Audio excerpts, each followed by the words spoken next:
కెరియర్‌లో మీకు బాగా గుర్తుండిపోయిన రోజులు ఏ టైంవి? 95-2005. ఓకే.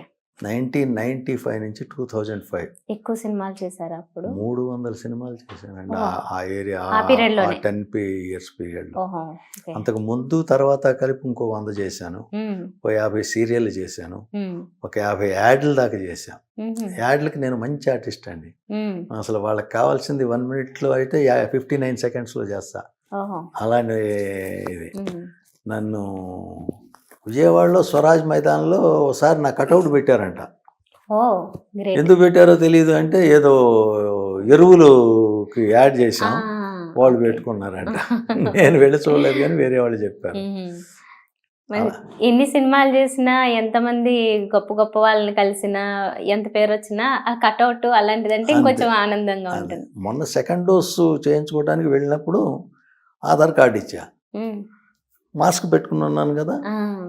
గుర్తుపడలా. ఆధార్ కార్డ్ ఇయ్యండి. సార్ మీరు సినిమా ఆర్టిస్ట్ కదా అన్నాడు. హ్మ్. అట్లా ఆ గుర్తింపు. హ్మ్.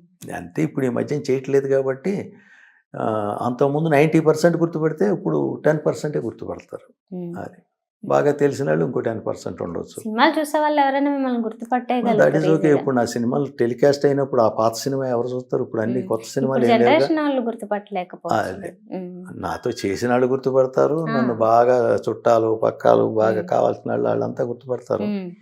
బట్ ఇప్పుడు జనరేషన్ మారింది కదండీ. హ్మ్. కొత్త హీరోలు, హ్మ్. ఆ కుర్ర హీరోలు వాళ్ళతో నేను చేసింది చాలా తక్కువ. అవును. రామ్ హ్మ్. చరణ్‌తో చేయలే. హ్మ్. రామ్‌తో అయితే ఓ 2 సినిమాలు చిన్న క్యారెక్టర్లు చేశా. హ్మ్. ఎన్టీఆర్‌తో కూడా 2 చిన్న సినిమాలు చేశాను. 2 చిన్న వేషాలు. హ్మ్. అట్లా నితిన్‌తో 2 క్యారెక్టర్లు చేశాను. హ్మ్. ఆ సినిమాలో నితిన్ సినిమాలో చిన్న హుహు. చిన్న క్యారెక్టర్లు. ఓకే. అప్పుడు ఈ జనరేషన్ మారిపోయింది. హ్మ్. కంటిన్యూ అయ్యుంటే ఎలా ఉండేదో తెలీదు. నాకు అంతా బావుండి. హ్మ్.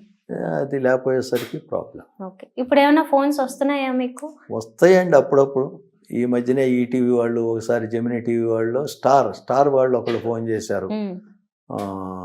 నేను చేయలేనండి. నా వల్ల కాదు ఏమనుకోకండి. హుహు. పైగానేమోను ఈటీవీ వాళ్ళు చేసినప్పుడు నేను ఒకటే అన్నా. మీరేమో తొ తొ అర్ధరాత్రి అంటారు అంటే, లేదండి 9 అన్నాడు. మాట వరుసకి వాళ్ళ షూటింగ్ నేను అనుకోవటం ఏంటంటే 'రాబోయే చందమామ' అనే సీరియల్‌కి అడిగారు. ఆ షూటింగ్ ఏమోను స్టూడియోలో జరుగుతుందండి. రామోజీ ఫిల్మ్ సిటీ అనుకోండి.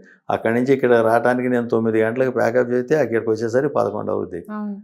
నేను 10 దాటితే ఎట్టి పరిస్థితిలోనూ మేలుకొని ఉండను. హుహు. హ్మ్. ఓకే. 8:30 కల్లా డిన్నర్ అయిపోతుంది మోస్ట్‌లీ. అయిపోయిన తర్వాత కాసేపు పేపరు, బుక్కో ఏదన్నా చదువుకోవటం. ఆ హ్మ్. తర్వాత మెడిటేషన్ చేసుకుంటూ కూర్చుంటాం. హుహు. హ్మ్. ఇప్పుడు ఎలా జరుగుతది సార్? ఇంకేమన్నా హాబీస్ ఏమన్నా కంటిన్యూ చేస్తున్నారా? పేపర్ హాబీస్ చదవడం, ఏం లేవండి. బుక్స్ బుక్స్ కాకుండా? అండి. హ్మ్. బుక్స్. నా దగ్గర కొన్ని వందల పుస్తకాలున్నాయి. బుక్స్ చదువుతూ ఉండటమే. హ్మ్. ఏది కావాలంటే కొనుక్కొచ్చుకోవటం, చదవటం. ఓకే. పేపరు హాఫ్ డే గడుస్తుద్దండి. హ్మ్. ఏదో అతి మా హాఫ్ డే అట. ఓకే.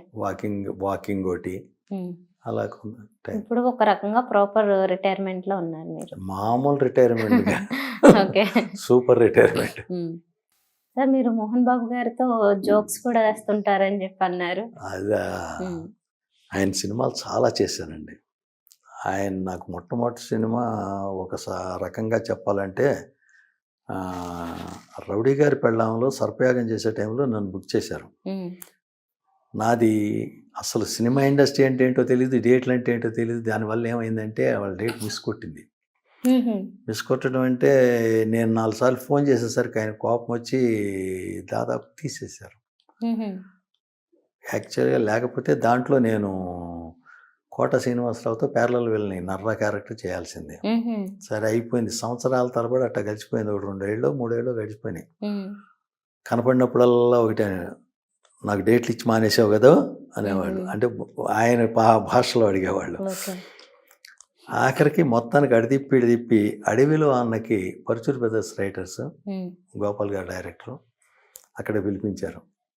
మళ్ళీ చూడంగానే మొట్టమొదట మాటదే. హ్మ్. ఆ! నాకు డేట్ ఇచ్చి ఎగ్గొట్టావు. హ్మ్.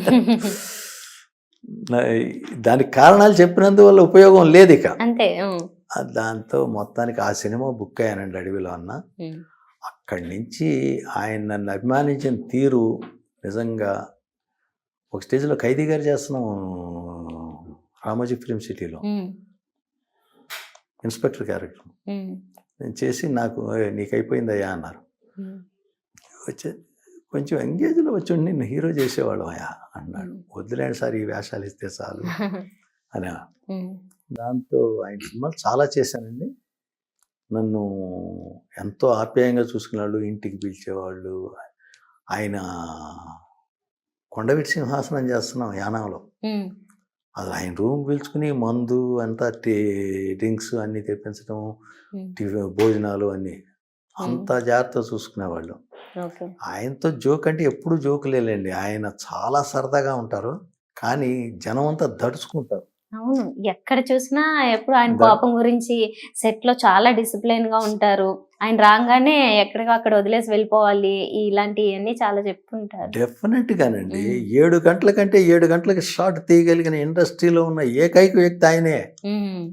బయట సినిమాకి కానీ ఆయన సినిమాకి కానీ. రాయలసీమలో మండు వేసవకాలంలో పరిటాల రవి గారి సినిమా చేస్తున్నాం. ఆ సినిమా చేస్తున్న టైంలో అక్కడి నుంచి అనంతపురంలో ఉండేవాళ్ళం. అక్కడి నుంచి location 60 to 70 kilometres. 7 o'clock shot తీయాలి అంతే, తీగిపోతురుకోరు. అంత డిసిప్లైన్డ్. ఏం కావాలి నీకు అన్ని ఇస్తారు, ఏం కావాలంటే అది ఇస్తారు. అందుకే మంచులక్ష్మి గారు వాళ్ళు చెప్తూ ఉంటారు, కానీ బయట వాళ్ళకి పూర్తిగా తెలియదు, అర్థం కాదు. అలాగే అనుకుంటారండి తెలియక. కానీ పని విషయంలో మనం కరెక్ట్గా ఉంటే ఆయనంత మంచి వాళ్ళు ఇంకోళ్ళు లేరు. అంత బాగుంటుంది.